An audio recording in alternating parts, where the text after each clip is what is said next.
Me contaba un cura guerrillero la verdadera historia de los mandamientos de Dios. Al parecer, cuando Moisés bajó del Sinaí con las tablas de la ley, mientras se las enseñaba a los israelitas les dijo: y tenéis que cumplirlas fielmente, pues ha sido el mismo Dios que me ha entregado estas tablas. Uno del pueblo del profeta, eso sí, muy vivo, se acercó y mirando por encima del hombro le dijo a Moisés: hombre, pero si es tu letra. En fin, no sabemos la suerte del vecino de Moisés, pero sabemos que con gente así las religiones no hubieran llegado muy lejos. Si uno atiende a las leyes de la naturaleza, esas que nos llevan a la luna, que saben del centro de la Tierra, que le han visto las entrañas al fondo de los océanos y han operado varias veces las caderas que se rompe el rey matando elefantes, por cierto, también criaturas de Dios, podemos, en virtud de esas leyes de la naturaleza, decir que Dios no existe. Y que Dios proteja a este buen marxista por dudar de su existencia. Pero aunque Dios no exista, funciona. Vaya si funciona. Tanto que permitimos a los que dicen hablar en su nombre que se metan en nuestra cama, en nuestras escuelas, en nuestros parlamentos, en nuestros tocamientos y en nuestros bolsillos. Algo tendrá Dios que lo hace tan poderoso. Santo Tomás nos dijo que Dios existe porque nunca hemos dejado de creer en Él. Y Tertuliano que creía porque era absurdo. Chicos listos. ¿Será acaso nuestro miedo a sabernos solos ante la inmensidad que no se acaba y la incertidumbre de la muerte? ¿Será nuestra necesidad a dar una respuesta tranquilizadora a la existencia del mal? ¿Será una manera de construir un nosotros capaz de lograr que Mas y Rajoy dejen de construir trincheras en nuestro nombre? Bertrand Russell, un gran ateo, dijo que si después de morir se encontrara a Dios, le reprocharía: no me diste pruebas suficientes. Gagarin, después de su primer viaje espacial, dijo en la televisión soviética: vengo del cielo y no me he encontrado a ningún ser que viva allá arriba. Hoy he visto un telediario. Salían muchos políticos, incluidos Rajoy, Mas y Rosa Díez. He visto ahí también en el telediario a Belén Esteban gritando arriba a España y firmando un exitoso libro que, por cierto, ella no lo ha escrito. He escuchado a gente decir que español, vamos, unas cuantas decenas de millones, es un insulto. También he escuchado aires de guerra en Ucrania y un presidente Nobel de la Paz negro, que ni es negro ni es Nobel, aunque eso sí, presidente parece que sí que lo es. ¿Yo qué les voy a decir? Soy de los que piensan que Dios sigue siendo una causa demasiado grande para un resultado tan mediocre. En La Tuerca hoy vamos a hablar de estos temas. Adelante, sumario. ¿Por qué, señor? ¿Por qué? La asamblea de majaras, se ha reunido la asamblea de majaras, ha decidido mañana sol y buen tiempo. Tras una discusión por coger el mejor sitio en la salida de San Esteban, un joven propinó este puñetazo a un hombre mayor. Tú sabrás que mi nombre es Yahvé cuando caiga mi venganza sobre ti. Que el aborto sea un delito es la reclamación que hacen los obispos españoles. Un ejemplo, según la Conferencia Episcopal, de cuando los pecados y los delitos van de la mano. Pero mira esos malditos católicos llenando el maldito mundo de maldita gente que no pueden alimentar. Una acción de Satanás. Es un mal diabólico destruir el matrimonio. Y el Papa lo dijo. Un buen apocalipsis no hace mal a nadie. ¿Saben ustedes que hay una ley que permite a la Iglesia Católica registrar a su nombre lo que no es de nadie? Ermitas, iglesias, locales, garajes y casas como esta han pasado a nombre del clero de la noche a la mañana. España tiene lo que se merece, por cobarde, no por tonta. Ya no hay amor a la patria, el servicio a Dios ni a la justicia. 170.000 firmas, protestas, reivindicaciones. Bueno, pues todo eso no ha servido para nada. Si nadie lo remedia, la mezquita de Córdoba va a seguir siendo de la Iglesia. La Iglesia no puede permanecer indiferente ante las separaciones de los esposos y el divorcio. Y sobre todo ante la realidad, la ruina de los hogares y la consecuencia que el divorcio provoca en los hijos. No se preocupe. Usted no ha hecho nada malo. Esos hombres eran unos falsos. Usted es un alma pura. Pero no me ha dicho Jesús cuando he estornudado. Por esta vez puede irse. Sí, ya voy. Más allá de las bromas y deseando que el Señor nos pille confesados, el tema religioso es realmente un tema que compete al común de la ciudadanía. Y para eso hemos organizado hoy en La Tuerca Enclave una mesa de lujo. Tenemos con nosotros esta noche a Javier Baeza, párroco de Entrevías. Buenas noches. Hola, buenas noches. Muchas gracias por acompañarnos. Tenemos también con nosotros a Pablo Sánchez León, investigador de la Universidad del País Vasco y un estudioso, ¿no?, de la influencia de lo religioso en la construcción de los reinos castellanos, aragonés, etcétera. Muchas gracias, Pablo, por estar aquí con nosotros. Nos acompaña María Ángeles López Romero de la revista 21. Igualmente, un placer que estés aquí con nosotros. Tenemos a Juan José Picó de Europa Laica, que esta mañana presentaba un informe que vamos a poder hablar de él. Excelente que estés aquí compartiendo con nosotros. Tenemos igualmente a un buen amigo, a Juan José Tamayo, teólogo y autor de una infinidad de libros, algunos recientes, Invitación a la Utopía, Ensayo Histórico para Tiempo de Crisis y 50 intelectuales para una conciencia crítica. Con hombres como Juan José Tamayo uno se plantearía firmemente, incluso hasta, no sé, hasta creer. Muchas gracias por estar aquí con nosotros. Y tenemos también a otro maestro, ¿no?, a Gonzalo Puente Ojea, autor de libros pues, que nos marcan, ¿no?, como este que recientemente, por cierto, estoy leyendo, Ideologías religiosas, los traficantes de milagros y misterios. Maestro Gonzalo Puente Ojea, muchísimas gracias por estar aquí con nosotros. Bueno, pues vamos a arrancar. Empezaría preguntándole a nuestro compañero Juan José Picó, que habéis presentado esta mañana en el informe sobre opacidad y financiación de la Iglesia Católica. Pues sí, esta mañana, como habitualmente suele hacer cada año Europa Laica, al inicio de la campaña del IRPF, pues presentamos unos datos, los mejores que podemos obtener sobre la financiación total de la Iglesia Católica en España, que podemos después pasar a desgranarlos y que ascienden pues ni más ni menos a la cantidad superior a 10.000 millones de euros que anualmente, por aportación directa o por exenciones de la Iglesia, del Estado con la Iglesia Católica, pues se evaden del erario público. 10.000 millones es mucho dinero. Mucho dinero, y desde luego nosotros con nuestros escasos medios que tenemos, desde luego es un mínimo, porque luego aquí hay un tema de opacidad. Para que la gente se haga una idea, es el 1%. El 1% del Producto Interior Bruto, que coincidía con lo que nos daba la Unión Europea cuando nos daban fondos estructurales y que hicieron esa cantidad de obras, imaginemos, ¿no? Y pues, fíjate, con el tema de los recortes que han habido en educación y en sanidad y en sistemas de servicios sociales. Es decir, yo creo que es un Estado aconfesional como este, ya no digamos en un Estado laico, esto sería una vergüenza. Y por otra parte hemos presentado también lo que es nuestra campaña anual del IRPF, ahora que arranca, precisamente solicitando, sugiriendo, argumentando a la ciudadanía, a los contribuyentes, no marcar ninguna de las dos casillas que aparecen en la declaración de la renta, con una serie de argumentos que después podemos comentarlos, ni a la Iglesia Católica, pero tampoco, porque a veces muchos contribuyentes lo hacen de buena fe, a fines sociales, por una serie de razones que, repito, en el debate podemos salir, porque conviene quedarlo claro. Porque muchas veces a través del tema este de los fines sociales se escapa, lógicamente, del erario público, y también no solo es que se aprovecha la Iglesia Católica de una parte de esos fines sociales, sino que hay una cuestión conceptual que después me gustaría también comentarlo si ha lugar en el debate. O sea, que de momento dejas que no hay que marcar ninguna de las dos. Bueno, por supuesto, de Europa Laica nosotros decimos que las casillas tienen que desaparecer. Es que no tiene ningún... Es una trampa, eso tiene que desaparecer. Claro. Lo que pasa es que hasta tanto desaparezca decimos que no se marque ninguna. Ahora nos lo contáis. Juan José, el Premio Príncipe de Asturias Marichal decía que la diferencia de España estaba en esa acendrada espiritualidad, ¿no? Como que el hecho religioso de alguna manera nos obligaba a ser diferentes respecto de nuestro entorno. España laica, España confesional, ¿cómo está el asunto? Un amigo mío acaba de publicar un artículo muy interesante que titula ¿Confesionalidad encubierta o aconfesionalidad líquida? Bueno, es un título muy baumaniano y yo respondo diciendo ni confesionalidad encubierta ni aconfesionalidad laica, sino sencillamente confesionalidad dura y pura. Y obligatoria. Profesor Puente Ojea. ¿Qué tal? Confesionalidad, ¿somos un país confesional? Este país no sabe ni lo que es. Si no fuera bautizado habría que pensar en un crimen o un desvarío mental, pero como pasamos por la concha bautismal ya sabemos cuándo empieza la trampa.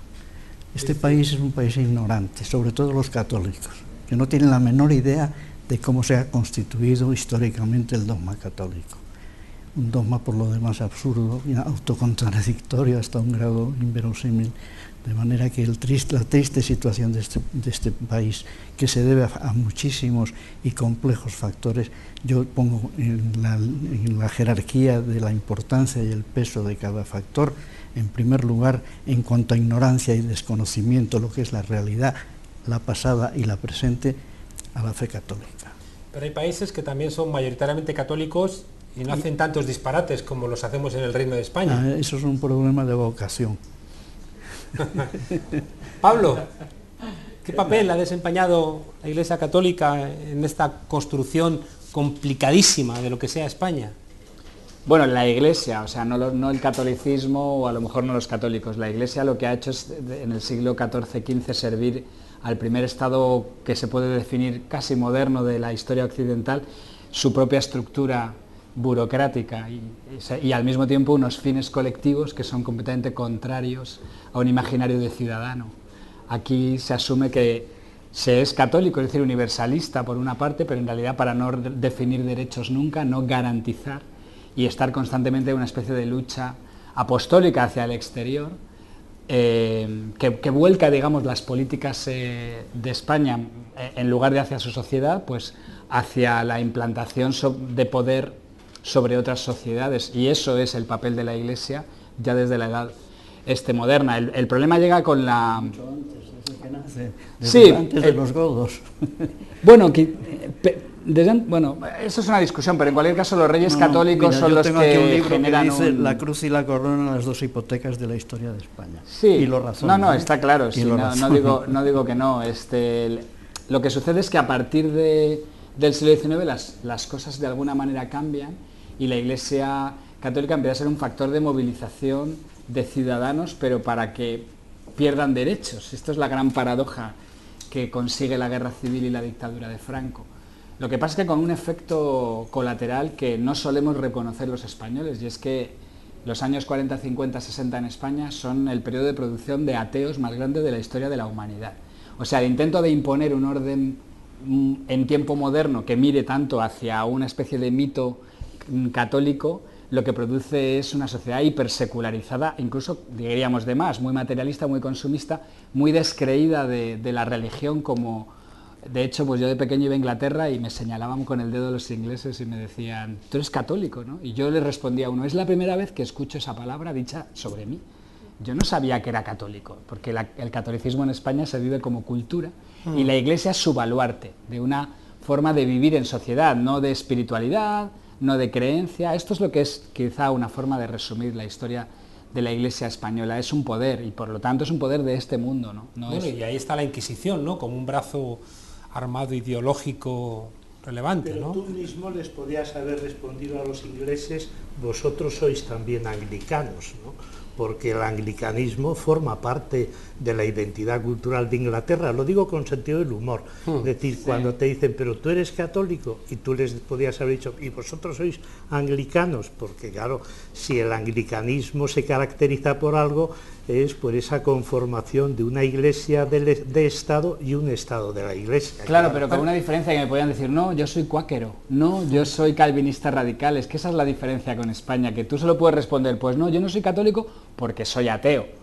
Pero en cambio en otros países lo que tienes es la posibilidad de elegir entre religiones, que es lo que a la historia española le ha faltado esencialmente hasta hace 4 días, ¿no? Ahora le damos un par de vueltas. Sí. María Ángeles, la Iglesia Católica, al menos en España, no ha sido muy amable con las mujeres. No ha sido nada amable y no es nada amable con las mujeres, evidentemente. Esa es una de las mayores deudas que tiene, no es la única. La Iglesia, a medida que ha ido avanzando desde el siglo XIX, efectivamente en España ha ido perdiendo colectivos, ¿no? Ha ido dejando atrás el mundo obrero, ha ido dejando atrás bueno, pues distintos sectores, desde luego la intelectualidad, la cultura, el arte y también las mujeres, aunque es verdad que las iglesias siguen llenas de mujeres, esto también hay que decirlo, ¿no? Pero bueno, hay otra explicación detrás, pero intelectualmente las mujeres hoy en día no tienen espacio en la iglesia.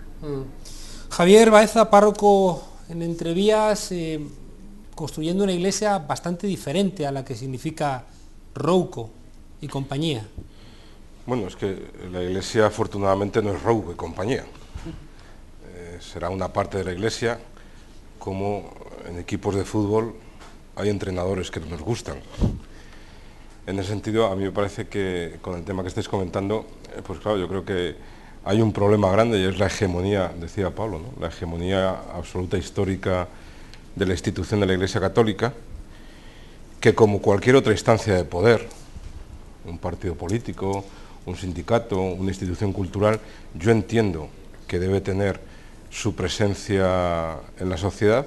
Otra cosa es que esa hegemonía y esos parabienes de los que ha gozado históricamente y de los que también sigue gozando, aunque Rouco y la jerarquía vayan muy de víctimas, me parece que lo que ha hecho es poner sobre la mesa y sobre la opinión pública lo peor, yo creo, de una institución,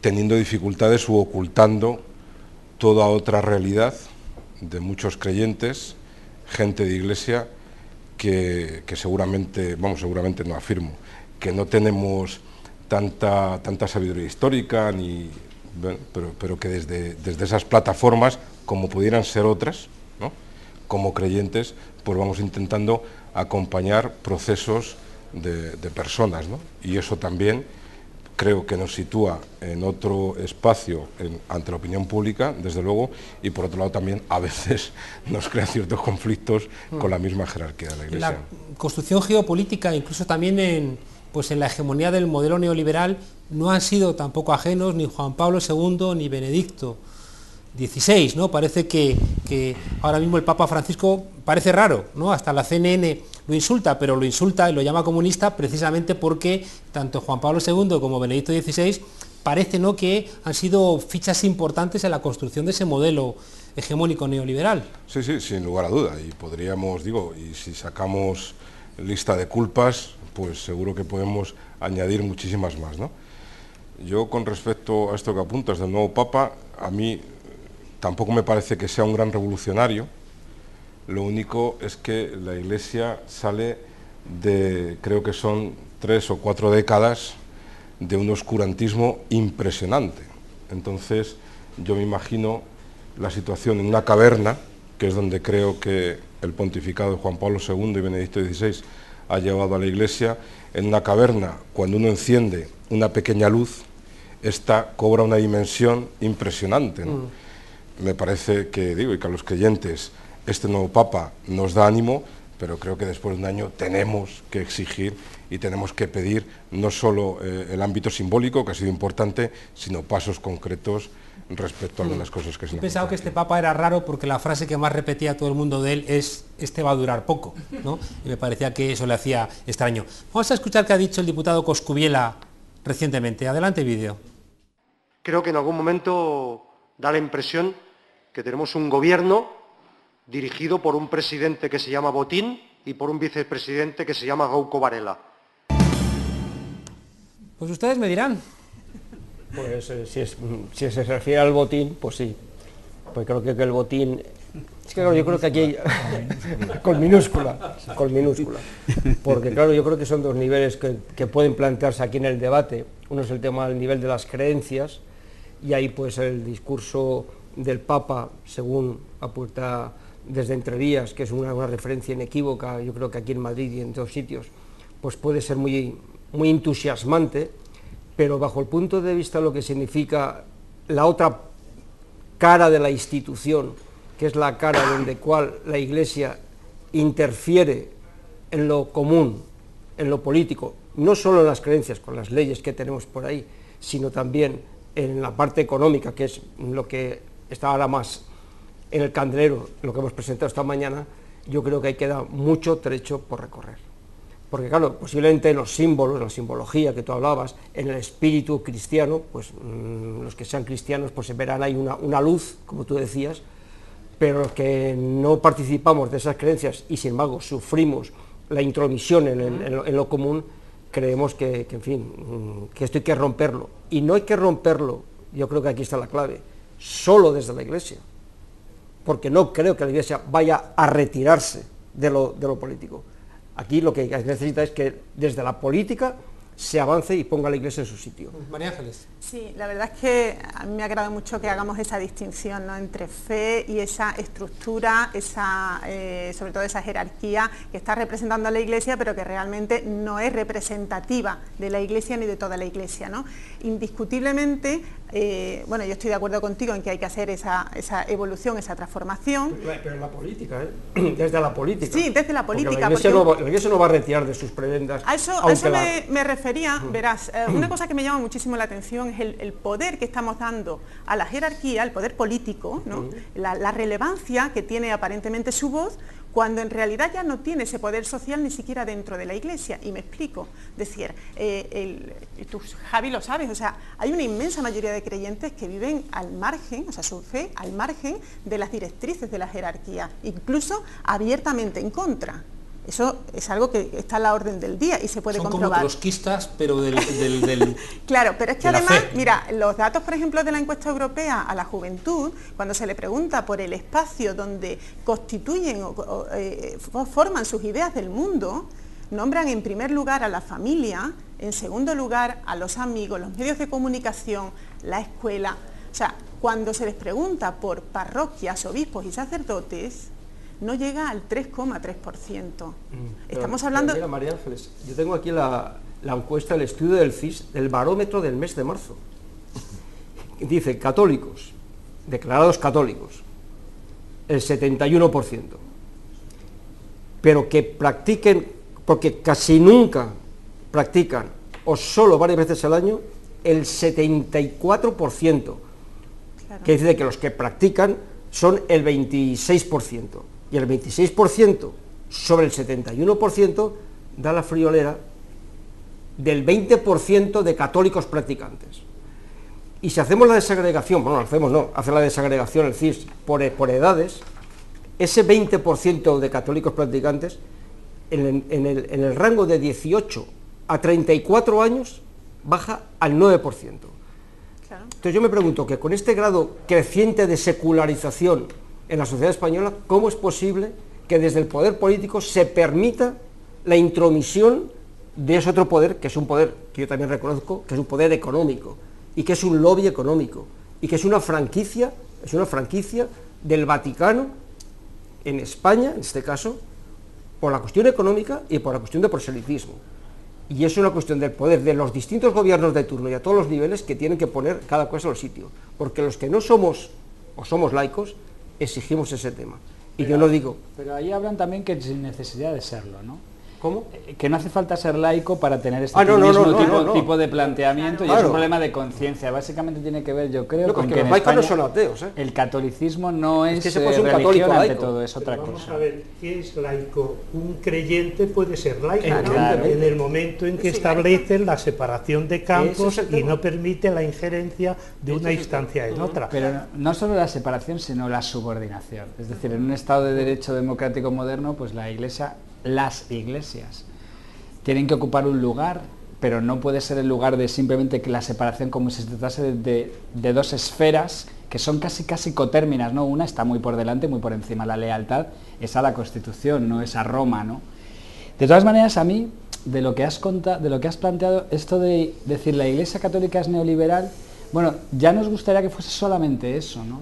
No es un problema solo de su poder económico, ni solamente de su capacidad de penetración política dentro de España, sino de una ambición que la dejó escrita Benedicto XVI desde hace más o menos 2 décadas, de recuperar Europa. Y el lugar es España. Es extraño que esos textos de Benedicto no hayan dado más vuelta, porque hay una ambición de definir Europa por su tradición cristiana, recolocando a la Iglesia Católica en el centro de una especie de geopolítica mundial en la que, detrás de la cual no está la economía solamente, ni lo simbólico, ni el poder.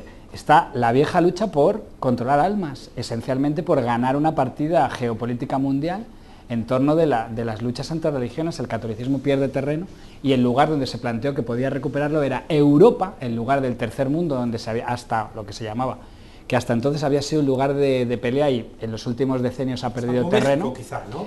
Bueno, México simplemente es que tiene un conflicto mayor pues por la construcción del Estado social en el siglo XX, y entonces el movimiento cristero ejerce una postura de oposición a determinadas Hubo una apuesta muy fuerte, ¿no?, por parte de Juan Pablo II. No, la ha habido con más México. lugares, la ha habido también con África, pero con Juan Pablo, pero con Benedicto, la clave fue España de repente, y eso es lo que ha representado Rouco. Va más allá del dinero y de la recaudación, tiene que ver esencialmente con inhabilitar la posibilidad de una ciudadanía plenamente como tal ciudadana, con identidad virtuosa de bienes públicos, sino que anteponga una serie de creencias a cualquier disposición. Quizá por eso Rouco opina de la siguiente manera. Vamos a ver lo que dice nuestro querido amigo Rouco. Adelante, vídeo.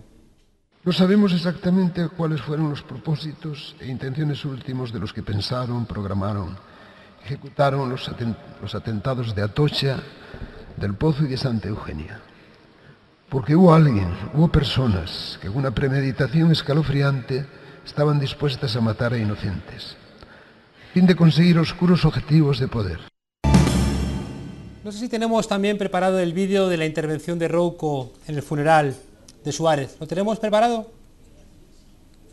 Vamos a escucharlo. Buscó y practicó tenaz y generosamente la reconciliación en los ámbitos más delicados de la vida política y social de aquella España, que con sus jóvenes quería superar para siempre la guerra civil, los hechos y las actitudes que la causaron y que la pueden causar. Dos vídeos. En el primero plantea la teoría de la conspiración, de que poco menos que ETA, junto con el Partido Socialista, tuvieron algo que ver, ¿no?, con el atentado. No fue Al Qaeda, es decir, que refuerza, ¿no?, la tesis, bueno, pues más españolista de alguna manera, para intentar armar, ¿no?, esa referencia del Partido Popular. Y en la segunda, de manera clara, dispara contra el derecho a decidir en Cataluña y plantea que cuidado, que ese tipo de cuestiones pueden implicar otra vez una guerra civil. Juan José. Claro, yo creo que el problema de fondo es quién legitima a la jerarquía católica. Y quien está ahora mismo legitimando a la jerarquía católica no son los católicos de base, no son los creyentes de las parroquias, no son los de los movimientos apostólicos, sino quien legitima la jerarquía católica y le reconoce ese poder es el poder político y el poder económico. Es decir, si ahora vamos a hacer un análisis sobre actitudes de los católicos hacia la jerarquía, el 80 o el 90% es crítica de manera radical. Por tanto, claro, yo creo que aquí el problema es que la jerarquía católica juega un papel político protagonista porque se lo han concedido los propios políticos. Y voy a decir una cosa que puede sorprender, y tanto los políticos de derechas como los políticos de izquierdas como los políticos de centro, y si me apuran, en algunos casos, como en la ayuda económica, han sido más benefactores los políticos o los gobiernos de izquierda que los gobiernos de derecha, ¿no? Y claro, eso yo creo que es fundamental. Y segundo, el tema de la vinculación de la jerarquía católica con el neoliberalismo. ¿Cómo no van a estar aliados el neoliberalismo y la jerarquía católica si este modelo económico es el que le concede todos los privilegios? ¿Cómo la jerarquía católica, que tiene esos 10.000 millones de ingresos de todos los ciudadanos, y a eso hay que sumar, claro, toda la reproducción ideológica a través de las escuelas y la enseñanza de la religión, el patrimonio, las exenciones fiscales, cómo van a estar del lado de los sectores más vulnerables que más sufren la crisis? Es materialmente imposible. Yo le quiero preguntar a Puente Ojea dos cosas. Una, has estado en la Santa Sede, ¿no?, de embajador. ¿Por qué esa relación entre el poder político sea del signo supuesto? Porque también plantear que hay tantas grandes diferencias ideológicas, no. Es decir, el PSOE no es Syriza. Cuando Syriza puede ganar las elecciones en Grecia, se confabulan todos los poderes para impedirlo. Si el PSOE estuviera a punto de ganar las elecciones, no pasaría absolutamente nada, lo cual es señal de que no hay tantas diferencias, ¿no?, al respecto. Pero la pregunta concreta sería, en primer lugar, ¿cómo es funcional la creencia religiosa, sobre todo la creencia religiosa, por un lado, y por otro lado, el papel del Vaticano en el reforzamiento de poderes políticos y poderes religiosos? Porque es la pregunta para que quede clarificada. Estamos discutiendo de los excesos, ¿no?, de la Iglesia Católica. igual que es muy fácil discutir de los excesos del modelo capitalista, pero creo que hay una discusión también que es más de fondo, porque hay algo que yo no estaría de acuerdo con lo que habéis planteado. Es decir, estamos planteando que la religión, de alguna manera, puede llevarse por algún tipo de cauce que incluso puede servir a la emancipación, cuando hay otros planteamientos que dicen que no, que el ser humano solamente va a ser libre en tanto en cuanto sea capaz de renunciar, ¿no?, a primeros motores inmóviles o al respecto. Y lo que es cierto en términos históricos es que ese tipo de creencias han servido a los poderes políticos y a los poderes económicos. Queríamos pedirte una reflexión al respecto y seguramente debate, por favor. Bueno, yo me siento muy extraño en esta reunión porque, no sé, en el curso de mis intentos de clarificarme yo a mí mismo y de, en fin, encontrar una explicación racional a esta especie de monopolio en que cayó ya desde hace siglos, aprovechando pues el concepto de ideología católica y de monarquía católica heredada de Constantino, porque nosotros esto viene de muy lejos, ¿no? España realmente fue el producto y la víctima de las revelaciones de orden católico y especialmente cristiana, en general cristiana, pues ha sido producto de un abuso del poder que se constituyó desde el momento en que la idolatría tradicional y el paganismo antiguo fue sustituido por una religión de corte vertical con una revelación sagrada, en fin, que está escrita, todo lo que es la tradición cristiana. Ese fue un salto que no fue un salto solamente histórico, sino de definición de cómo funciona una sociedad. Por lo tanto, España ha sido víctima de esa llamada, entre comillas, conversión constantiniana, y en que por primera vez en la historia de las ideas y de las instituciones políticas nace y aparece una forma hasta entonces inédita, que es la monarquía católica. Y la monarquía católica en España, por razones internas y externas, en las externas, por supuesto, la enemistad de una serie de corrientes ideológicas e históricas que eran absolutamente inconciliables con la tradición histórica española, pues fue más víctima de eso que otros países, digamos, de los Pirineos para arriba, ¿no? El hecho de que la Iglesia Católica Española se haya identificado con una reconquista no solamente cultural, sino una reconquista política, ideológica, y por otro lado prolongase naturalmente lo que fue la forma más ortodoxa de esa monarquía constantiniana. Esto se prorrogó y se extendió en el curso de la historia de España de una forma que diríamos totalitaria, sin que eso signifique el concepto moderno de totalitarismo, pero sí totalitaria porque dejó fuera de sí aquello que realmente no era hispánico, no era español. Es decir, era una especie de identificación por la espada y después por la cabeza y por la mente, ¿no? De manera que el caso de España en Europa es un caso especial en que todos los que son factores negativos, disfuncionales desde el punto de vista humanista en Europa, en España cobraron una radicalidad y una, en fin,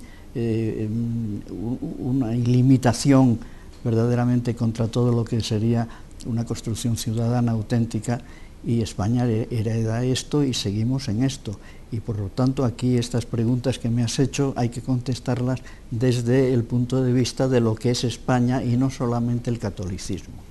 Aquí nosotros estamos inmersos y además potenciados, porque hay que ver, cuando yo veo que contribuyo por razones naturalmente de carácter obligatorio a que a estos chicos se les enseñe la Santísima Trinidad, se les presenta a Jesús de Nazaret como un pacífico pastorcillo, en fin, etcétera, etcétera, vulnerando la más elemental crítica teológica e histórica, y que con nuestro dinero se está perpetuando y prolongando una mente hispánica que es verdaderamente demencial, no solamente desde el punto de vista científico riguroso, sino desde todos los puntos de vista de lo que podrían ser los modos de valoración de un país con la tradición que ha tenido este país. De manera que realmente el problema de la fe católica en España es un problema nacional. que hasta ahora se ha resuelto incrementando todavía más el monopolio de esta costra que nos, al fin, asfixia, que es la sinrazón no solamente científica, sino histórica. España es un país, menos mal que nos conocen mal y creen que es un problema solo de Inquisición. Si entrasen aquí y vieran lo que nos enseñan desde pequeñitos, se huyen. Totalmente, claro, y además se echarían manos a la cartera, eso por lo pronto.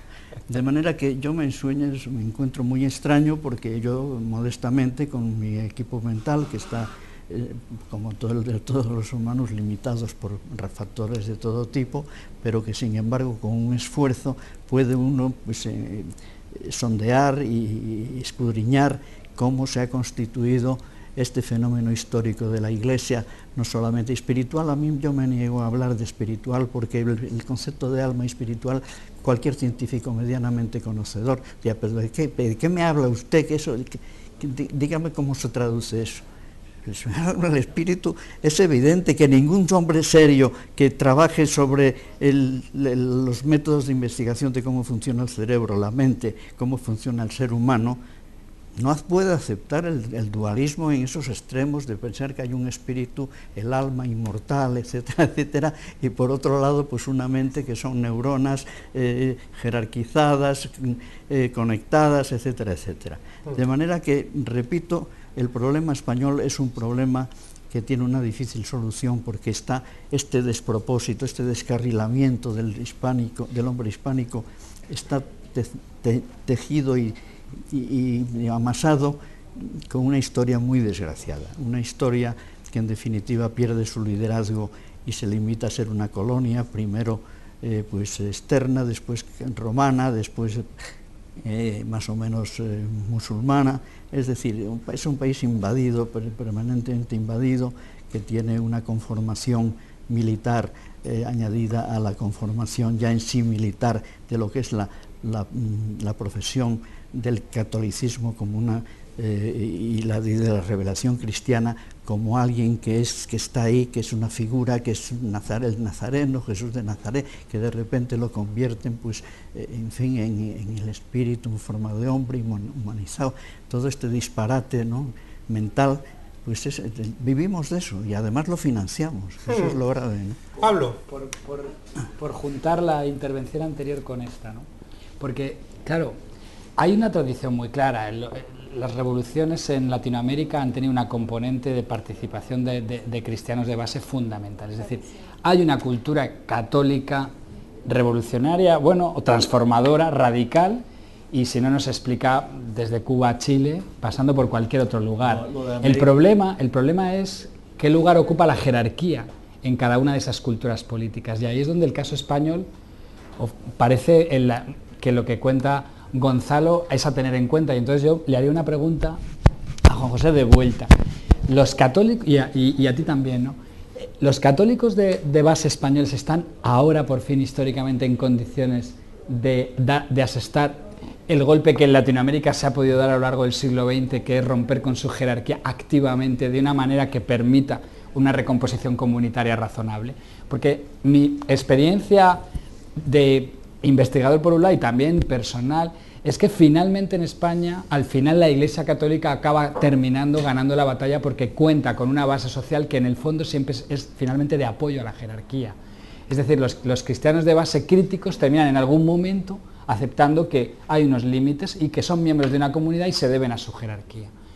No es que no haya sucedido en otros lugares, tal vez a lo mejor ha sucedido también, pero allí los poderes eclesiásticos han podido ocupar una posición menos totalitaria y tener que confrontarse con otros y finalmente adoptar posturas que se vuelven mucho más, por decirlo muy rápidamente, progresistas. Mi pregunta es si la tendencia de los últimos 30 años que habéis contado de ruptura entre la jerarquía y la base va a permitir una recomposición comunitaria mejor que la que se ha dado en estos 30 años, que ha sido probablemente la peor, según me estáis vosotros mismos contando.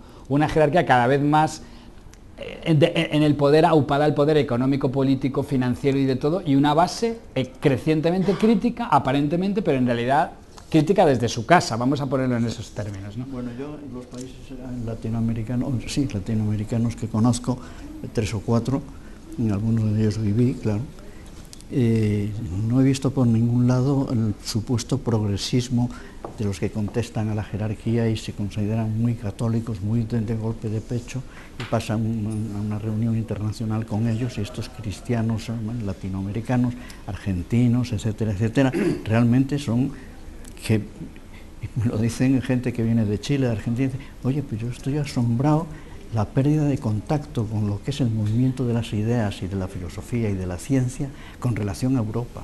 Se han quedado petrificados aquella gente, de manera que ahí no, si el Sálvame hay que ir a buscarlo en Latinoamérica, estamos apañados. Otro tipo de experiencia, estamos ¿no? apañados. Contadnos. A ver, Javier. Digo, yo estoy de acuerdo, quiero decir que el problema es que tenemos, y que seguramente Gonzalo lógicamente sabe muchísimo más que yo, pues que ha habido una historia de la jerarquía católica totalmente enmaridada con el poder, cualquiera que haya sido, ¿no?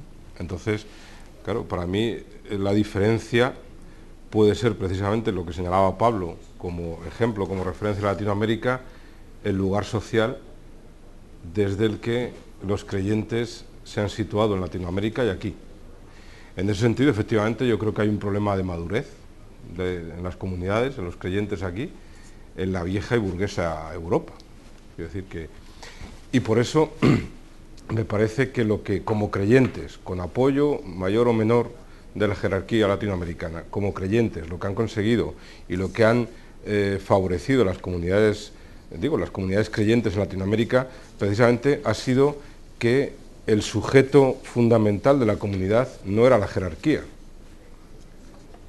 Aquí muchas veces se ha planteado por esa hegemonía de la que yo desde luego y los círculos donde me muevo estamos totalmente alejados, o sea, no conocemos, no conocemos, quiero decir, no tenemos relación con ellos, no es nuestro problema, con no decir que no sea un problema, claro que es un problema, el informe que señalabais es una barbaridad, pues yo estoy de acuerdo con él, pero mi guerra no es contra la jerarquía, es mi guerra contra la jerarquía, como ejemplo, porque no ha condenado suficientemente las torturas a las que se están sometiendo a los inmigrantes en Ceuta y Melilla. Pero es la misma pelea que pretendo mantener con este piadoso ministro de Interior que tenemos. Quiero decir, entonces, en ese sentido, claro que en Latinoamérica, desde lo que yo conozco, que seguramente es poquito, hay otra experiencia, ¿no? Una cosa solo por aclarar, porque no es solo una diferencia del norte con el sur. Yo los católicos más radicales que he conocido han sido en Estados Unidos, que es, pues digamos, no es un país del tercer mundo. O sea, que cuando hablas de la vieja Europa, si te refieres a porque por vieja sí, pero por burguesa no necesariamente, en el sentido de que hay comunidades de católicos muy activos políticamente y con conciencia social y con jerarquías bien controladas por sus comunidades en lugares donde precisamente lo que existe es también neoliberalismo, digamos, léase Canadá o Estados Unidos. Tiene que ver, yo creo, con una tradición de tolerancia, que es el problema más típicamente español que tenemos, y es que aquí religión significa una cosa, que es catolicismo. Claro, en otros lugares, ¿no? Pero que yo ahí intuyo otro problema, sin quitar responsabilidad a la Iglesia, la jerárquica y la básica. Y para mí es un problema también de estructura política. Y de la sociedad. Y de la sociedad, que lo mantenemos y que lo consentimos, y que se ha consentido y se ha mantenido, ¿no? Y esos compadreos que hay entre los poderes, y el compadreo, la imagen visual que tú citabas antes, que yo recuerdo últimamente, pues es la foto de Benedicto XVI con los grandes potentados y poderosos en España cuando la Fundación Madrid-Río para la visita del Papa, avalada, aplaudida por el espectro, un gran espectro político, ahora mismo con representación del Parlamento español, ¿no? Juan José, te os damos la palabra, vamos a escuchar a Juan José y María Ángeles, que casi no han hablado, y ahora os doy la palabra a vosotros. Juan José. Bueno. Claro, dice Pablo, los católicos de base españoles han roto con la jerarquía como lo han hecho los católicos latinoamericanos. Esa es una percepción no del todo acertada, porque la conversión hacia la liberación que se ha hecho en América Latina no ha sido solo de los sectores de base. No olvidemos que la segunda conferencia latinoamericana del episcopado, celebrada en Medellín el año 1968, puso las bases para el paso de la Iglesia de colonia, de conquista y de desarrollo a la Iglesia de la liberación. Y fueron 400 obispos representantes de toda América Latina que se pusieron en la vanguardia y que se implicaron y que colaboraron y que cambiaron incluso la propia estructura organizativa conformando comunidades de base. Entonces ahí no es que se haya producido ruptura, sino todo lo contrario, que los propios católicos comprometidos en los movimientos de liberación y la experiencia de la pobreza ha convertido a buena parte de la jerarquía a la opción por los excluidos y a la opción por los marginados.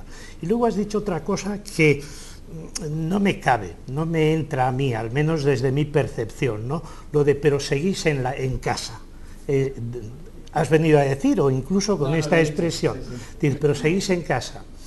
¿Qué es eso de estar en casa? Yo, por ejemplo, ¿dónde estoy? En la izquierda política, en los movimientos sociales, en las organizaciones feministas. ¿Significa eso que estar en casa me aleja? Para nada. Si tú te das cuenta... Es un poco lo que decía Javier. Claro, es que... si tú te das cuenta, desde la transición hasta hoy, todos los movimientos cristianos de base, las organizaciones cristianas de solidaridad, los teólogos y las teólogas del Concilio Vaticano II, nos hemos distanciado radicalmente en todos los campos. Primero, la oposición total a que en la Constitución española apareciera la expresión Iglesia Católica. Oposición.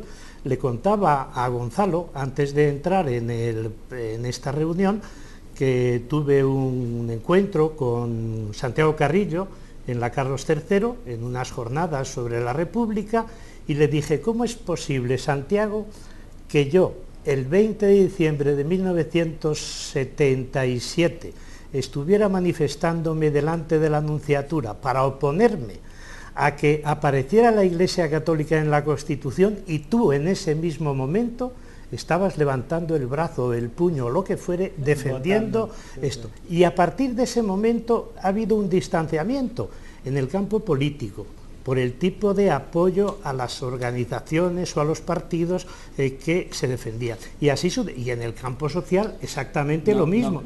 Y en el terreno cultural. Por tanto, ¿qué es eso? No, lo de quedarse en casa, yo quería decir algo que a lo mejor lo entiendes mejor así, que los católicos necesitan a lo mejor su 15M y salir un día a la calle, o sea, ir ahí a la plaza de la Puerta Cerrada y decir, no nos representan. Ustedes no nos representan. Bueno, espera un poco. Pico, después le damos la palabra a María Ángeles. No, yo es que antes decía... Después a Gonzalo. Gonzalo dice, me siento extraño aquí. Yo no me siento extraño, pero creo que hay dos niveles de debate. Es decir, yo creo que por una parte se puede mirar desde la sociología, desde el campo en cada cual se mueve, cómo puede ser la evolución, esto de la teología, de la liberación, Sudamérica, España, la historia que comentaba, muy bien argumentada Gonzalo, pero yo lo veo un poco eso en el campo de lo que puede ser el terreno de la libertad de conciencia, de la espiritualidad de cada persona, de cómo se vive y cómo en la comunidad que está, llamada en este caso Iglesia Católica, cómo puede evolucionar ese aspecto. Lo que pasa es que yo creo que nosotros desde Europa laica, dejando en esa parte el tema del privado, y con su evolución, que siempre será positiva, miramos más en la otra parte, la parte que comentaba Juanjo Tamayo, es decir, en la parte de como una institución que unos raíces tremendas formando parte del sistema y del poder. Y de la creencia. Sí, por supuesto, y de la creencia, y de la parte cultural. Claro. Y de la parte cultural. Entonces, claro, yo el debate que cruzáis, digo, pues muy bien, y a mí me parece muy bien que acepto que la Iglesia evoluciona y que existen lógicamente ejemplos como el que comentaba Javier de Entrevías y otros mucho más, que van a hacer explosionar de alguna manera. Pero al poder que tiene la Iglesia, eso no es lo que, vamos, eso tiene que ser, repito. Vamos, por unir un poco todo. Voy a daros la palabra ahora mismo, pero aquí tenemos la mala costumbre de recomendar libros. Vamos a ver qué libro recomendamos esta noche. Un poquito. Me dijo uno de mis maestros que cada generación tiene que hacer su lectura de Marx. Eso se hace, por supuesto, leyendo directamente al gran pensador alemán, pero también es muy útil recurrir a guías. Estas 100 palabras del marxismo, escritas por 3 de los principales especialistas franceses, es una buena manera de adentrarse en el pensamiento del genio de Tréveris. 2 voces de estas 100 palabras me han llamado la atención. Una, que aparezca Robinsonadas, esa burla de Marx hacia aquellos que quieren explicarnos, incluso hoy, en tiempos del neoliberalismo, el mundo económico sobre individuos. La segunda, la voz Estado, donde con mucha sutileza se recuerda que Marx nunca simplificó qué significaba y que a lo largo de su pensamiento fue también cribando qué había que hacer con el monstruo estatal. Marx es una de las lecturas obligatorias para entender la crisis del capitalismo. E insisto, aquí tienen ustedes una buena guía para empezar a discutirlo. 100 palabras del marxismo de Duménil, Lévy y Renault. Adelante. Y el opio del pueblo, aunque parece que cuando hablamos de España hablamos del apio del pueblo, como dice el bueno de Facul. María Ángeles. Sí, precisamente conectando marxismo y cristianismo en América Latina, yo he tenido la oportunidad, por mi profesión de periodista, de visitar allí distintas realidades tan diferentes de la realidad española que resultan muy chocantes a ojos vistas de un español, es decir, que resulta, católico o no católico, resulta que tú llegas allí y ves que movimientos tan revolucionarios como el movimiento Sin Tierra parten de la propia Iglesia, pero es que parten de las propias diócesis, de la estructura diocesana, nacen allí mismo esos movimientos sin tierra y son apoyados. Aquí eso sería inconcebible, es decir, la jerarquía, aun no siendo evidentemente tan avanzada como la base, tiene otro papel diferente. Y yo creo que esa es una de las claves de eso que tú preguntabas, es decir, aquí hay una distancia ahora mismo tan grande entre jerarquía y resto de la comunidad creyente que ni siquiera se plantea uno la necesidad de hacer ese movimiento de 15M del interior porque vivimos al margen y a lo mejor sería necesario. Yo muchas veces me lo he planteado, sobre todo en esa primera pregunta que me hacía Juan Carlos del papel de las mujeres en la Iglesia. ¿Qué hacemos entrando en las iglesias las mujeres en lugar de reclamar un cambio radical? Pero conectando con lo otro, evidentemente aquí el problema para mí es político fundamentalmente, es decir, dentro de la Iglesia los católicos podemos tener muchos problemas con la jerarquía, pero forma parte de una estructura, pero el problema aquí es que la estructura brutal que supone la Iglesia, todos lo sabemos, tiene muchos siglos a sus espaldas y ha crecido mucho, como cualquier estructura busca perpetuarse y sobrevivir. Y lo va a hacer, bueno, pues no digo a costa de lo que sea, aunque ahí podríamos discutir muchísimo, pero lo va a hacer con los medios que tiene a su disposición, intentando efectivamente conservar ese poder que durante mucho tiempo se le ha dado. Para mí la pregunta clave, y vuelvo al inicio de esta tertulia, la pregunta clave es por qué se le da ese poder desde el sector político, ya lo decía Juan José. Yo no me explico por qué se le da, yo no me explico por qué no de verdad instituimos esa... Bueno, porque encuentran simbiosis, se apoyan mutuamente, uno se enriquece, tiene poder social y el otro... ¿Hasta qué punto se apoyan? O sea, ¿qué beneficios tiene el Partido Socialista de concederle privilegios a la Iglesia? ¿Qué beneficios? Incluso, fíjate, ¿qué beneficios tiene el Partido Popular cuando supuestamente el porcentaje del electorado del Partido Popular que está de acuerdo con una reforma como la ley del aborto es mínimo según las encuestas? ¿Qué beneficios tiene de conceder privilegios a la Iglesia? Gonzalo te va a responder. Yo también te puedo responder después con los datos del... Bueno, yo lo que creo política. Que hay una cosa, hay un punto que habría que no se toca y que habría que dilucidar. La plataforma filosófica del Estado moderno, digamos liberal, porque en los tratados se ha aceptado esta denominación, parte del hecho de la libertad de conciencia y de la estructura de la conciencia. Y esa estructura de la conciencia no es alma y cuerpo y cosas de ese estilo. La conciencia libre puede ser, siempre es digna por el hecho de ser una conciencia de un ciudadano, aunque esté equivocado según nuestros baremos y nuestra escala de valores y de nuestras... De manera que realmente gran parte del llamado movimiento de base, cristianos, en fin, liberados de la jerarquía y tal, siguen comulgando con unos conceptos, ya no teológicos, sino filosóficos, con una repercusión de su significado científico, ¿no? De que hay una conciencia digna, que es la del creyente que tiene comunicación con Dios, con el espíritu. Esa palabra espiritualidad, espíritu, no se usa tanto ya aquí, como, digo, en el extranjero como aquí. Aquí se sigue abusando de la espiritualidad como si fuera así. ¿Pero qué es espiritualidad? ¿A qué remite antropológicamente, desde el punto de vista de la constitución del ser humano, la espiritualidad? ¿Qué es espíritu? ¿Y qué es conciencia? La conciencia digna es la que se somete y modela sus valores sobre una revelación sagrada. Esa es la definición que está en el catecismo. Hay una incompatibilidad entre democracia y ser creyente. No más que democracia, entre un humanismo fundado en valores reales de cómo funciona el ser humano como ente que existe. Teóricamente la Iglesia reconoce el principio de la libertad de conciencia por encima de todo lo demás. El problema es que después no lo aplica como estructura. Es que no lo define bien, no lo define, porque dice que hay que atender las conciencias justas, las conciencias dignas. Siempre está el adjetivo digno. Digno es, y además está definido en el Concilio Vaticano II, que es la dignidad de la conciencia, en un párrafo muy largo sobre precisamente la teoría de la conciencia, y lo dice: aquella que ajusta, espontánea o no, de sus conductas y su conciencia a lo que es los valores de la revelación. Claro, es una cuestión de una definición heterónoma de la conciencia. Ese es el heterónoma, problema fundamental. Yo creo que tenemos que bajar para que nos heterónoma entienda quiere la decir gente, que si no es nos va a entender autónoma. nadie.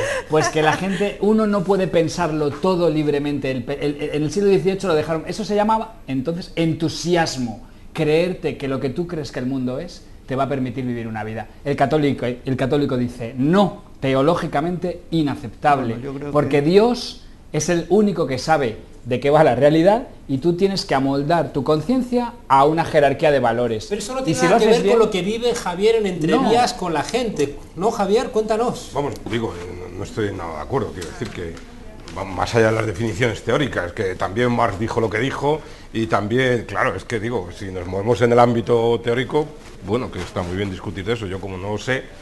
No, era por... Bueno, pero por tú eres eso- sacerdote. Digo, bien, bien. No, A ver, pero, para mí, pero bueno, perdón. pero esto no podemos pasar por encima. Por eso, ahora. por Es eso. decir, una teoría cristiana que es, en cierto modo, la estructura básica de la enseñanza sobre la definición del hombre, de los deberes del hombre ante el pecado, etcétera, es justamente la teoría de la conciencia. Hay una conciencia digna, que es aquella que respeta los valores básicos en cuanto a definición del ser humano, fines del ser humano, etcétera, etcétera, con arreglo a lo que es la revelación recogida en la dogmática y en la enseñanza y en la predicación cristiana. Bueno, pues esa idea de la conciencia es un disparate. Una conciencia es digna por el hecho de ser real, es decir, que no estás fingiendo, estás diciendo lo que piensas. Por eso, para los es digna, no, déjate de para los cristianos, conciencia. La conciencia es eso, es digna por el hecho de ser la expresión de una voluntad que se considera libre y tan valiosa como la del vecino. Vamos a escuchar qué opina Javier. Gonzalo, pues yo quiero, como te escucho, ¿verdad? Y como mi conciencia me lleva a no presuponer que mi argumento es mejor que el tuyo, te escucho y digo, perdona, es que me parece que has estado un poco fuera de lugar, sí, por supuesto. y digo que me parece, como yo lo vivo, nuestra referencia como creyentes no es la teología de la revelación, no es la expresión dogmática en la historia de la Iglesia. La referencia como creyentes es la historia de un ser humano que puso su conciencia, no te gusta la palabra dignidad, en el respeto, en la absoluta sacralidad de la conciencia del otro, y especialmente del otro caído. Metes una definición estrictamente confesional. Oye, para discutir estos temas hay que apearse de la fe y discutir sobre bases reales, objetivas, avaladas por la ciencia, etcétera, etcétera. Es que claro, Gonzalo, pero sí que es cierto que la gente a nivel de calle, la gente que vive cotidianamente, es que seguramente a lo mejor lo lo que expresa tenemos de que otra ponernos manera, de ¿no? acuerdo, digo, que a ti te habrán traído a hablar de tu libro, pero a mí me han invitado a hablar de esto. Y para mí, la fe, seguramente, Gonzalo, para mí, a lo mejor no expresa cosas mucho más diferentes para ti. Y la fe no es la fe religiosa. Por eso nosotros entendemos y celebramos que cuando una persona que se declara atea puede celebrar y participa en nuestra asamblea de los domingos, juntamente a creyentes cristianos, juntamente a creyentes musulmanes... Eso es un disparate, hombre. Bueno, para ti. Bueno, pero es una realidad que Es nos está contando que pasa. Vamos a que escuchar a Javier, reconocer que la por favor. Iglesia no Pero practica vamos a esa escuchar, norma. Pablo, Sí. os pido, vamos a escucharle que termine de hablar y Que después yo ni soy portavoz de la Iglesia, ni vengo a defender teorías. No, pero por favor, termina de hablar tranquilamente por eso, lo que tengas que contar, igual que hemos claro, escuchado a los demás. Digo que entonces, lo que digo es que a mí me parece que el problema puede ser, y yo le veo donde estriba, es que el hecho de la fe no es un hecho religioso, es un hecho absolutamente, entiendo yo, antropológico. Sí, sí, claro. Pues ya está. El Bueno, problema es, perdona, se hace- el problema es que Gonzalo, a lo mejor tenemos que escucharle, por favor. el término fe lo ha secuestrado las instituciones religiosas. Pero yo tengo fe en ti, no te conozco, digo, tengo fe en que el chaval que está enganchado, con apoyo y con esfuerzo, puede tirar hacia adelante. Y tengo fe en que esta mierda de sistema, si nos unimos, podemos transformarla. Y eso no es fe religiosa. Yo luego puedo tener mi equivocación de conciencia de llamarlo a eso Dios. Pero lo que nos vincula, y esa es nuestra experiencia, eso no es negociable, lo que nos vincula no es la fe en un Dios, lo que nos vincula es la fe en una colectividad, la fe en unas personas. Y entiendo que desde ahí, vamos, de hecho la experiencia es que se puede convivir, que se puede festejar, que se puede celebrar la vida juntos, y es lo que hacemos todos. Juan José los Tamayo. domingos. Sí. Y después, Nico. Yo creo que esa interpretación de lo que es la conciencia cristiana es un poco anticuada. Es decir, ya dentro de la teología en la que yo me muevo, nadie fundamenta... La teología arreglada por ti y otros como tú. Arreglada, dejando la teología que está en el dogma el 90%. Pero vamos el a ver... 90%. Tenemos que escuchar a la gente cuando habla. Y ahora tiene la palabra Juan José Tamayo, y después le damos la palabra a Picó, y Gonzalo, también te podemos dar luego la palabra, pero vamos a escuchar que la gente pueda terminar sus argumentos. El fundamento de la ética del cristianismo, que no es lo mismo que la ética cristiana o la ética eclesiástica, es la dignidad de la persona y los valores humanos, los valores ecológicos, la libertad, la justicia, la fraternidad, la sororidad, la opción por los excluidos, la hospitalidad, la acogida. Si la revelación del cristianismo, si la Biblia hebrea o la Biblia cristiana se opone a esos valores, la ética, la teología moral, renovada lógicamente, no acepta esos principios de la revelación y adopta una actitud crítica hacia esa revelación, situando esos preceptos en su contexto histórico que no son válidos en todo tiempo y lugar. Y el ejemplo más claro, yo creo, de esto es la figura del fundador del cristianismo. Es decir, el fundamento de la ética de Jesús de Nazaret no es la revelación judaica, sino el fundamento de la ética es la actitud de reconocimiento del prójimo y la atención a esas personas que están más necesitadas. Y transgrede el sábado, y transgrede el culto, y transgrede el sacerdocio, y transgrede absolutamente... ¿La Trinidad? ¿La Santísima Trinidad también? Es que ese es un dogma posterior que no tiene ningún fundamento bíblico y, por supuesto, en Jesús de Nazaret tampoco. Pico. Bueno, pues yo, como decía Javier, yo vengo a hablar de mi libro. y mi libro pues es un poco pasar al otro terreno, al terreno de la política. Estamos hablando bastante e instructivamente sobre el terreno de la espiritualidad, o como se le quiera mejor llamar. Yo quiero pasar al terreno de la política y hablar de lo que significa también el tema de la Iglesia católica, en este caso, en la intromisión y lo que tendría que ser un Estado laico. La introducción, por supuesto, no es ni confesional ni aconfesional, como decía Juan J. Tamayo, en ese vericueto de sudaku de palabras. No, es que no es ni confesional ni aconfesional, es un engendro que no se sabe lo que es.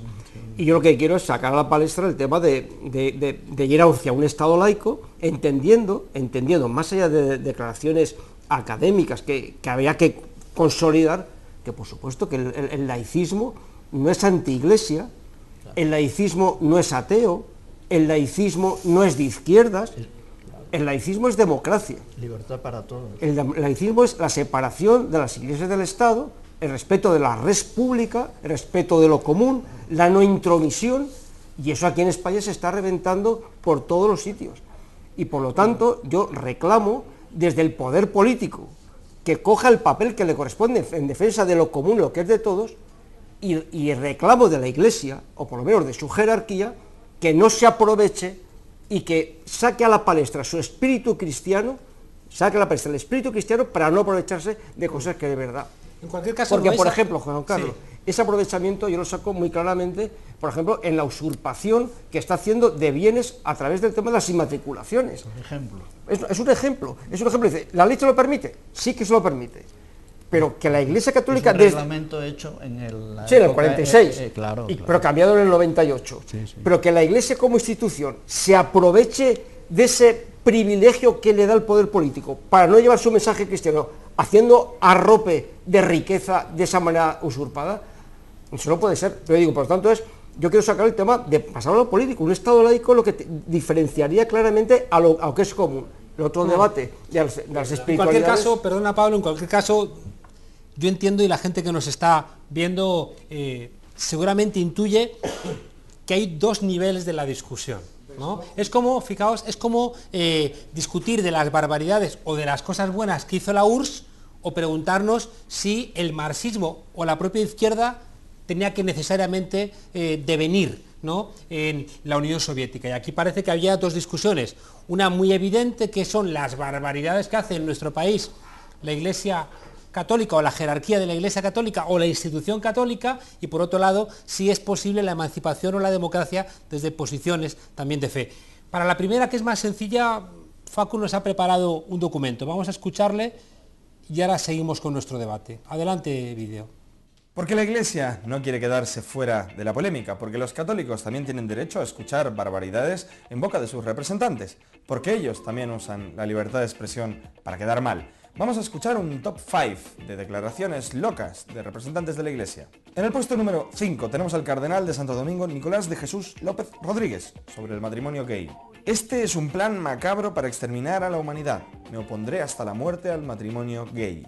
Lo que es un plan macabro para la humanidad es que este señor pueda abrir la boca. Pero vamos al número 4, con el cardenal Tarcisio Bertone. Muchos psicólogos y psiquiatras han demostrado, y me han dicho recientemente, que hay relación entre homosexualidad y pedofilia. Esto es verdad, este es el problema. Me recuerda al presidente Rajoy y aquel, tengo un primo que es catedrático. Pero vamos al número 3, que es para un viejo conocido, el monseñor Reig Pla. Los niños pueden ser llevados por ideologías a dudar de su identidad sexual y esto puede conducirles incluso a prostituirse.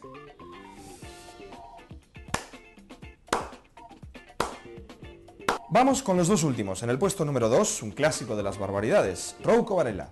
El divorcio es un paso atrás en los derechos humanos. El día que este hombre coja un calendario, le da un infarto. Y el mejor de todos, el number one, el número 1, es para Bernardo Álvarez, el obispo de Tenerife. Hay menores que desean el abuso, incluso te provocan. Y hasta aquí el top 5 de hoy.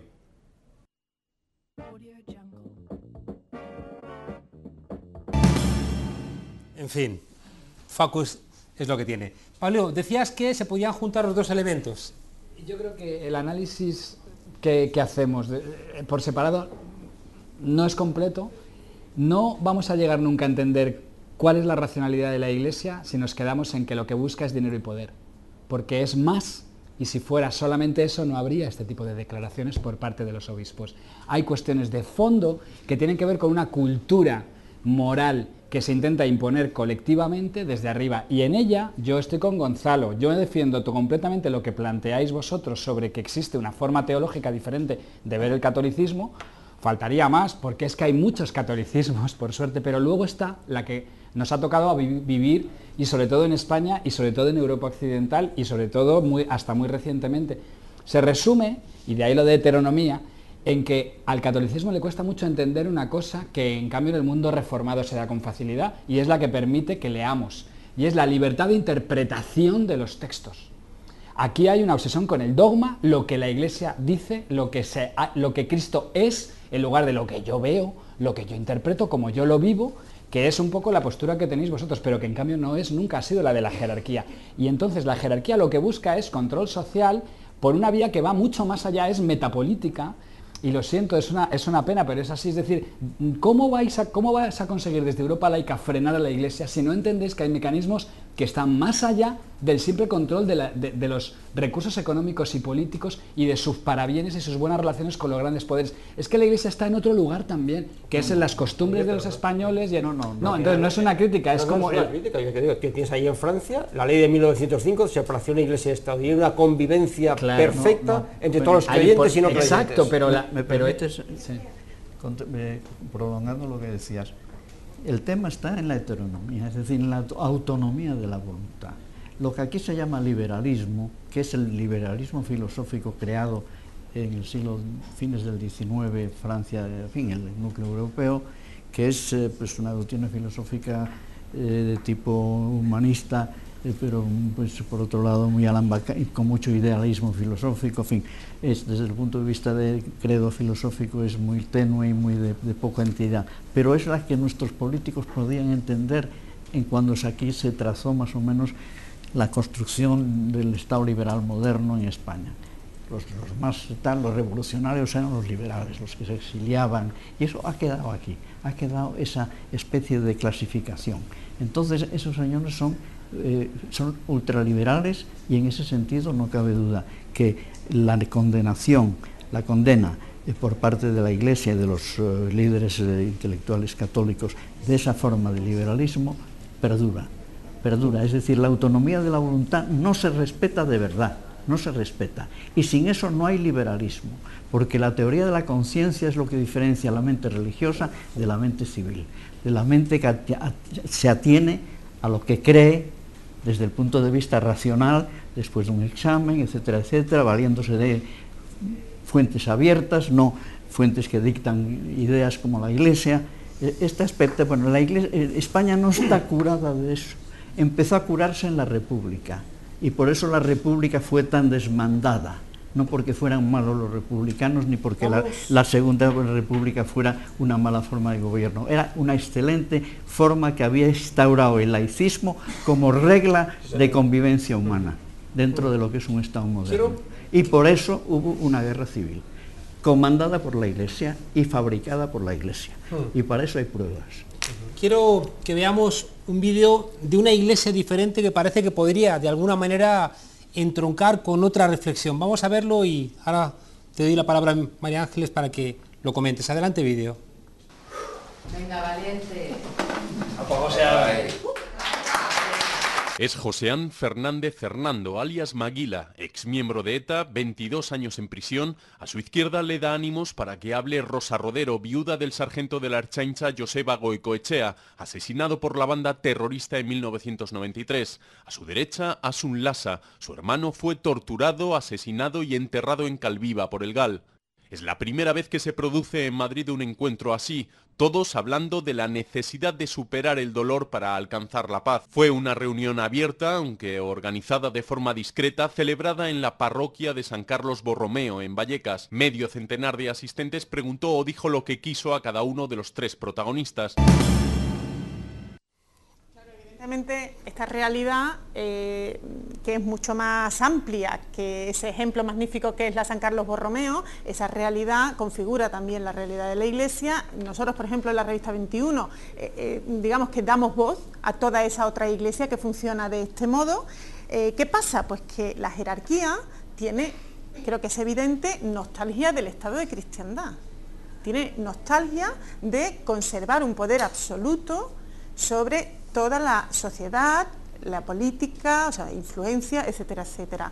Eso entra en absoluta contradicción con el sistema democrático en el que estamos, y por ejemplo una persona como yo, que por mi edad, cumplí ayer 44 añitos, pues yo, o sea, digamos que... Muchas gracias.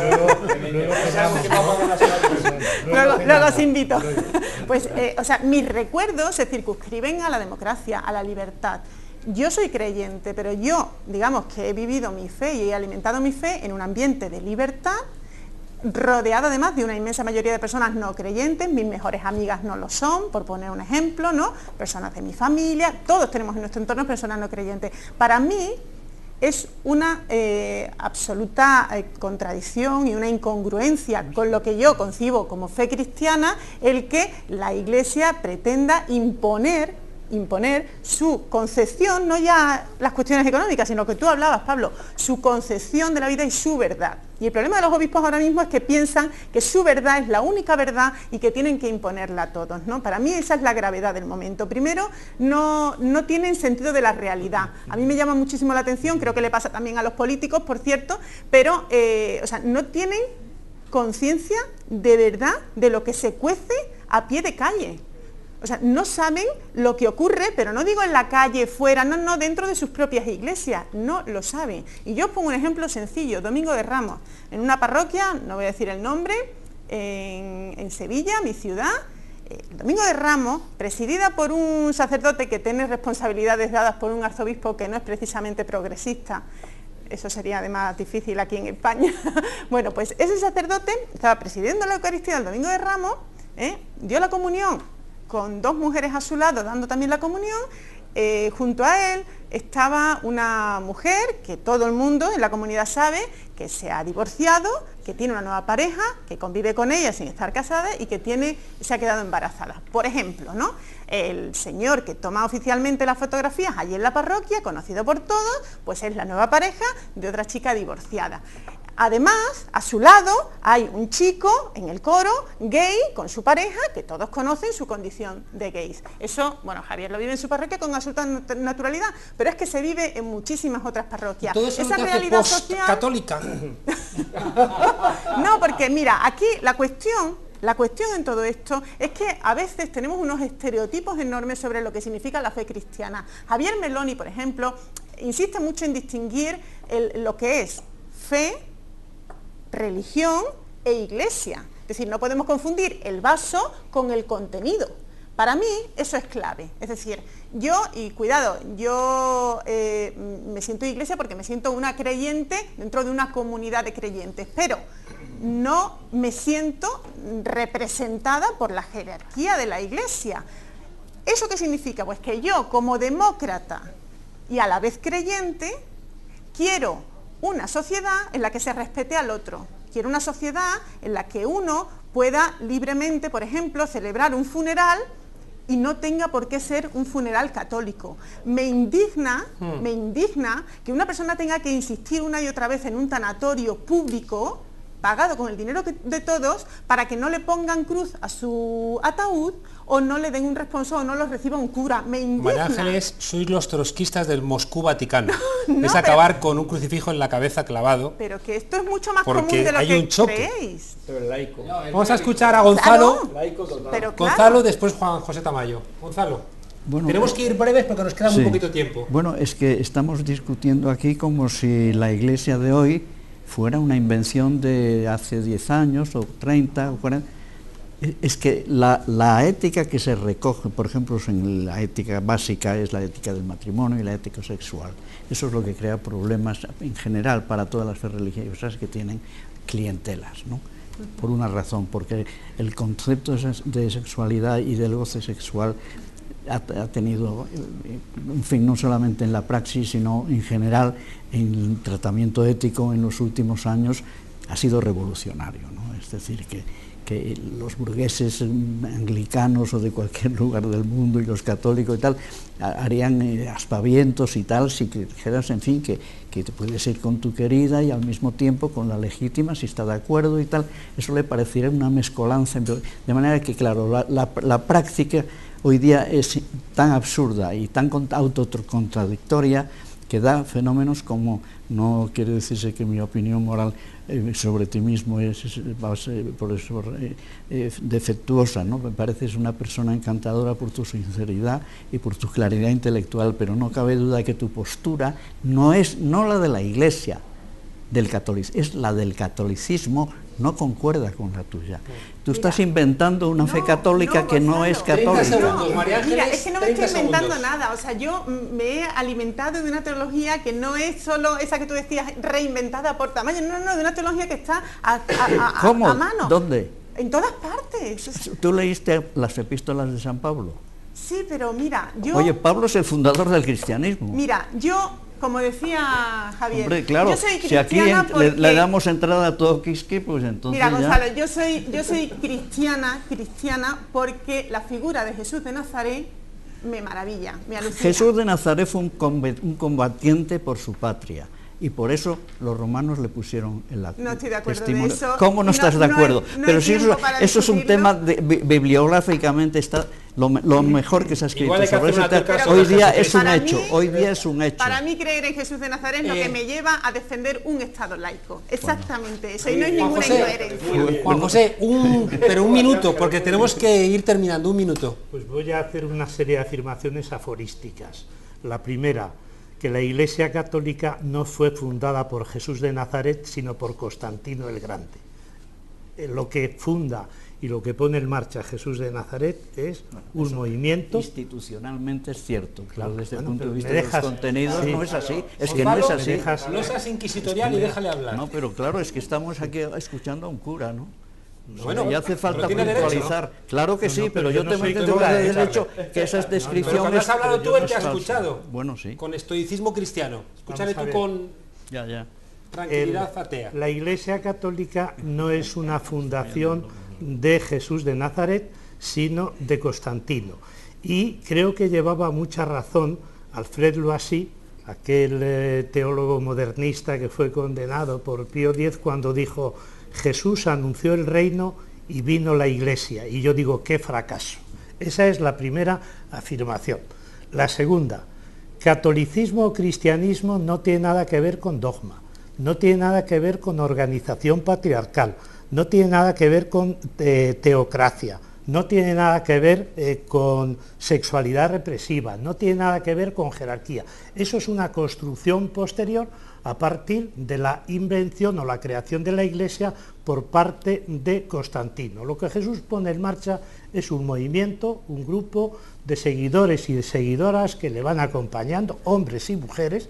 Acabo de publicar un artículo titulado El cristianismo de María Magdalena, que creo que es al que hay que volver porque es el cristianismo originario.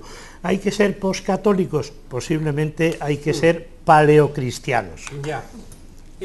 Facu nos ha hecho una recomendación ahora que viene la declaración de la renta. Vamos a escuchar a Facu y después os doy 30 segundos a cada uno para que hagáis vuestras conclusiones, esperemos que no apocalípticas. Adelante, Facu. ¿Qué tal, hermanos y hermanas? Desde el pasado 1 de abril está en marcha la campaña de la declaración de la renta. Y como en La Tuerca siempre nos ponemos del lado de los más desprotegidos, os voy a pedir que marquéis la X en la casilla de la Iglesia, porque esto es palabra de Facu. Y por eso, queridos amigos, os voy a dar algunos datos, porque quizá no estéis convencidos que a veces ver a La Tuerca o a Wyoming hace mucho daño. Empezamos. Cuando se firmaron los llamados acuerdos económicos en 1979, la Iglesia se comprometió a lograr por sí misma los recursos suficientes para la atención de sus necesidades.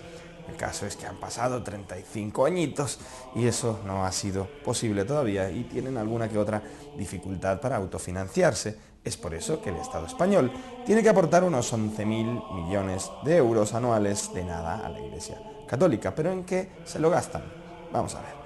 700 millones de euros en el mantenimiento del patrimonio, porque hay que tenerlo todo limpio y presentable. 1.900 millones para la obra social y asistencial que todos conocemos.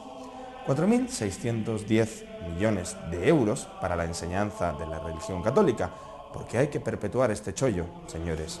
Y 900 millones para los 57 complejos hospitalarios, porque no todo van a ser milagros. Bien, no sigo porque el programa tiene que acabar a las 11:15 y podríamos estar aquí hasta pasado mañana. Pero sí podemos confirmar, entonces, que el señor Martínez Camino se equivocó con estas declaraciones. De modo que la Iglesia solo recibe lo que resulta de la asignación voluntaria de los contribuyentes. No hay ninguna partida fija en los presupuestos generales del Estado. Entre otras cosas, porque cualquiera puede comprobar en este BOE de los presupuestos generales del Estado que sí hay partidas para la Iglesia. Durante el año 2013, el Estado entregará mensualmente a la Iglesia Católica 13.266.216,12 euros a cuenta de la cantidad que deba asignar a la Iglesia por aplicación de lo dispuesto en los apartados 1 y 2 de la disposición adicional 18ª de la Ley 42/2006 del 28 de diciembre de Presupuestos Generales del Estado para el año 2007. Es por eso, amigos y amigas, que os insto a revisar vuestra declaración de la renta y a marcar esa X de la Iglesia, que tiene que ocuparse del IBI, del impuesto de obras, el de sociedades, el de patrimonio y muchos otros que tampoco tiene que pagar. Esperaba firmemente que en una tuerca que tocaba temas religiosos obrase un milagro y a Facu le salieran bien las cuentas, pero hoy tampoco. Tenemos que despedirnos. Picó, un minuto. En un minuto decir que Facu pues lo ha hecho muy bien y que realmente esta propaganda de la Iglesia contiene serias la Iglesia con todos, falsedades. No, pero no solamente por el título, falsedades como la que dice Martínez Camino, de que se nutre, que no se nutre de los presupuestos generales del Estado. Eso es completamente falso y lo podemos demostrar, y en el documento que nosotros hemos editado en Europa Laica, que se ha distribuido esta mañana, están todos los datos explicados, etcétera. ¿Dónde la gente puede mirar lo de la casilla? En la página web de Europa Laica, laicismo.org, tiene laicismo.org. Y desde luego de cada declaración de la renta, completando lo que decía Facu, no solamente decimos que no se ponga a la X de la Iglesia Católica porque queremos un Estado laico, sino tampoco al tema de los fines sociales. Y eso quería explicarlo. 30 segundos. En 30 segundos es porque los fines sociales, que son para medio ambiente, acción social, cooperación, eso tiene que ser una política de gobierno y no puede detraerse de los impuestos que son comunes. Imaginaros por un momento qué pasaría si un año ningún contribuyente pusiera una X. ¿Qué pasa? ¿Que no habría dinero para los fines sociales? Eso tiene que ser una política de gobierno, de reparto de presupuestos, como es para todo lo demás. Y por lo tanto, todo tiene que ir a la hucha común y el gobierno democrático con control parlamentario que haga los repartos que haga en cada año. Y además de que parte sustancial de esa X de fines sociales también va nuevamente a la Iglesia Católica, que es la que se encarga después, a través de sus instrumentos, de mediatizar y controlar a las mujeres, a la educación y a las conciencias. Muchísimas gracias, ya saben, europalaica.org. María Ángeles. Bueno, yo... Un minuto. Un minuto, qué poquito. No, mira, yo básicamente creo que efectivamente la Iglesia tendría que cumplir con ese compromiso de autofinanciación, es decir, ese tiene que ser el objetivo. Lo que sí, yo tengo mis dudas de si esto no tiene que ser un paso intermedio, es decir, cuando tú dices no poner la cruz en la declaración de la renta, claro, las 2X, yo pienso que hay que exigir que se complete ese objetivo, pero este puede ser el paso intermedio. ¿Por qué? Porque hay que educar a los católicos que no nos han educado en esto, en financiar esta Iglesia. Pero ojo, hay que educar también a toda esa gente no creyente, no, al poder por supuesto, que es el que no toma las medidas, pero a toda esa gente también no creyente que acude muchas veces a la Iglesia queriendo hacer uso, y no entiende que eso también tiene que ser financiado. Y yo sé que aquí abro un melón enorme, pero es mi minuto. Ya se te ha acabado. Pablo, 30 segundos. Yo no tengo. Tú porque no crees en la eternidad. No, aquí no ha habido dos niveles, sino que hay dos sueños. Está el sueño paleocristiano, que a mí me parece más que razonable, respetable como tantos otros, pero después está el otro sueño, que es el iraní, que tiene la jerarquía eclesiástica, que va mucho más, más allá de la economía. No, me refiero al que tú has reflejado bien al hablar, que es esta obsesión totalitaria, nacional católica, que sigue ahí y que es con la que nos toca convivir, frente a la cual hay que armarse, pero por argumentos que van más allá de las cuestiones económicas y políticas. La prueba es que Rouco, cuando los atentados, no aprovechó para criticar al Islam por una cuestión de envidia, porque se siente tan yihadista como el que más. Y este es nuestro problema con el que nos toca vivir. Juan José. Pues yo soy un acérrimo defensor, irracional defensor del Estado laico, porque creo que el Estado laico es el espacio político, el marco jurídico y el ámbito cultural donde cabemos todas y todos, y que el Estado laico no va en contra de las creencias ni en contra de las religiones, sino todo lo contrario, posibilita y facilita la libertad de conciencia y la libertad religiosa. En ese sentido, creo que... Eso se llama laicismo, ¿eh? Sí, y por eso para mí el laicismo no se identifica con ateísmo, el laicismo no se identifica con relativismo moral ni con agnosticismo, sino libertad de conciencia y de esa manera construir una sociedad igualitaria, intercultural, interreligiosa, interétnica y de todo tipo. Y en cualquier caso, pues aprovecho para hacer una publicidad también de un libro escrito por un entrañable amigo de Monedero y mío, que se titula Si Dios fuera un activista de los derechos humanos, que creo que armoniza perfectamente las teologías de la liberación con las teorías críticas de los derechos humanos. Muchas gracias. Gonzalo. Bueno, en realidad no tengo nada que decir porque, sinceramente, yo creo que mantener la teología católica, especialmente el aparato dogmático, su definición del hombre, esto realmente hace falta una fe de elefante, que tienen una gran fe por otro lado, los elefantes. Se trazan el camino y no se apartan. Ahora, lo que no se puede es ser un ciudadano del siglo XXI que está al tanto un poco de la gran ciencia, la ciencia que se practica en las grandes fundaciones científicas, etcétera, etcétera, y que ha descartado ese dualismo en que se basa toda fe religiosa, que se refiere pues a ese mundo que no existe y que además en sí mismo es absurdo y no encaja en el propio funcionamiento del cerebro. Discutir hoy día esas cosas de verdad es una forma de paleociudadanismo, es decir, que ya no tiene la menor virtualidad, no se puede defender con un aparato, perdón, un aparato racional que esté a la altura de los tiempos. A mi juicio es que vosotros, los que tenéis fe religiosa, especialmente una fe tan exigente como la fe católica, es que vivís al margen de lo que se hace en las grandes universidades y en las grandes fundaciones de investigación. Está claro, Gonzalo, naturalmente, y de cómo es el cerebro, cómo funciona. Muchas gracias. No, ¿a ti te parece que eso no tiene...? No, Gonzalo, has planteado con mucha claridad. Javier, párroco Entrevías, tus 30 segundos. Nada, yo creo que si hay una imagen de un posible líder religioso laico, pues fue un tal Jesús, que rompió con el sacerdocio de su tiempo y con toda la vinculación religiosa que tenía el poder, ¿no?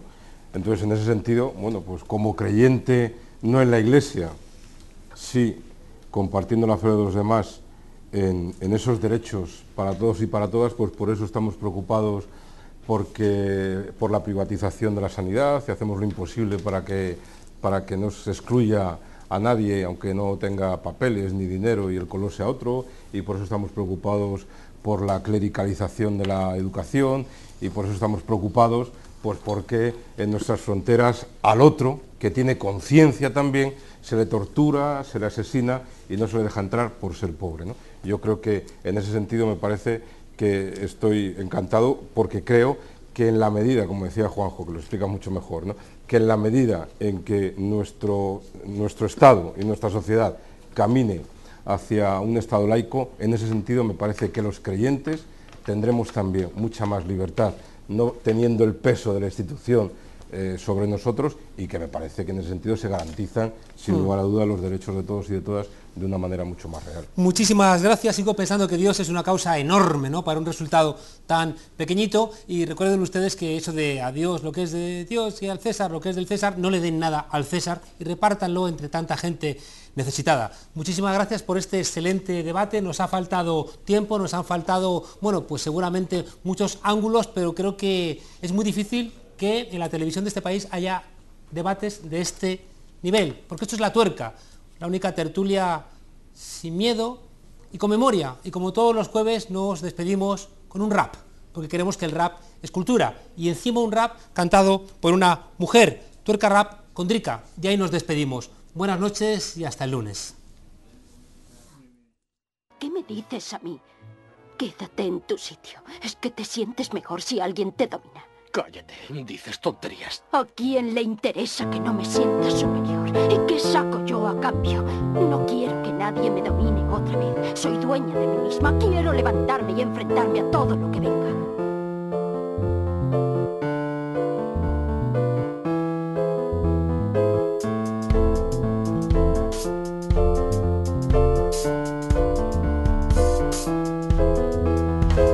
He rapeado mis líneas de pensamiento, no he violado, no he matado, ni aprendido mandamientos, no he robado ni engañado, pero a la fuerza mantengo a un rey bárbaro, embustero, putero y carroñero, con descendencia porcina, puercos, ávaros, maquiavelos, que como llenas se nutren de huesos y borregos, oligarquía putrefacta, antisistema criminal, más feroz y eficaz que la llama de un mechero, en un campo de paja el fuego corre y quema, en una sociedad enferma el virus mata la inocencia, yo no infravalorado, instigado ni insultado la inteligencia ni valía del pueblo llano, no he alimentado los sueños de los tiranos, ni amordazado las voces de quien da poder al Estado, no he frivolizado con el pan de los ciudadanos, ni he llevado a bancarrota mi país, mi patria, mi bandera, que no es mi patria su ley, ni esta bandera la mía.